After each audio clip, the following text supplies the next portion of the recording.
ఆంధ్రప్రదేశ్ అభివృద్ధిపై శాశ్వత సంతకమైనటువంటి మాన్యశ్రీ నారా చంద్రబాబు నాయుడు గారికి విమర్శకులను మెజారిటీతో ఢీగొట్టినటువంటి యువ నాయకులు శ్రీ నారా లోకేష్ గారికి,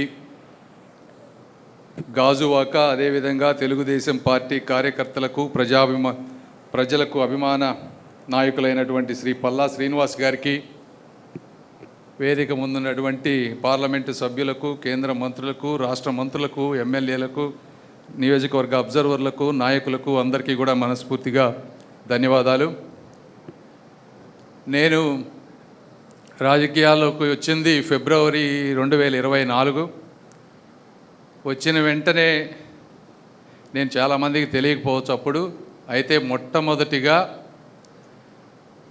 నన్ను భుజాన వేసుకొని ప్రజల్లోకి తీసుకువెళ్ళినటువంటిది తెలుగుదేశం పార్టీకి పటిష్టంగా ఉన్నటువంటి కార్యకర్తల బలం.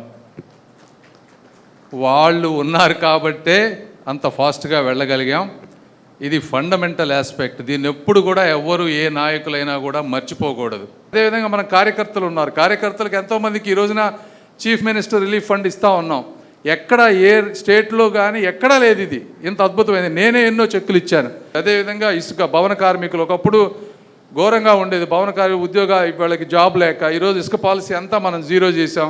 అలాంటి వారి దగ్గరికి వెళ్ళినప్పుడు అవి చెప్పగలగాలి. సరిగ్గా సంవత్సరం క్రితం మనం ప్రభుత్వాన్ని ఏర్పాటు చేసినటువంటి రోజున మనం ప్రజలకు ఇచ్చినటువంటి వాగ్దానాల్ని నిలబెట్టుకోవాలి అన్నటువంటి ఒక కమిట్మెంట్ తోటి ఈ ప్రయాణాన్ని కొనసాగిస్తే ఇవాళ గాడిన పెట్టేటువంటి ప్రయత్నం చేశాం.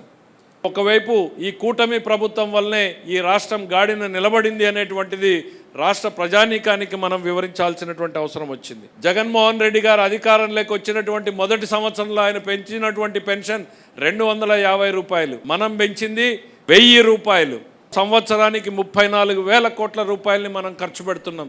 మరి అట్లనే తల్లికి వందనం పేరుతో మనం మొన్ననే రిలీజ్ చేశాం. గత ప్రభుత్వం 42 లక్షల మందికి ఇస్తే మనం ఇవాళ 67 లక్షల మందికి ఇస్తున్నాం.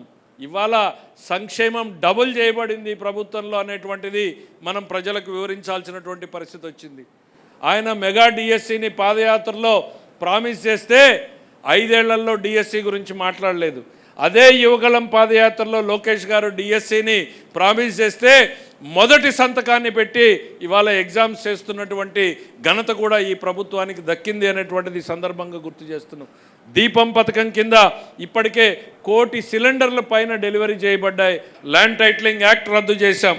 అధికారంలోకి రాగానే గుంతలు ఎక్కువ, రోడ్లు తక్కువ ఉన్నటువంటి పరిస్థితుల్ని చూసి రోడ్లని పూర్తిగా గుంతలు లేని రహదారులుగా మార్చుకునేటువంటి ప్రయత్నం చేశాం.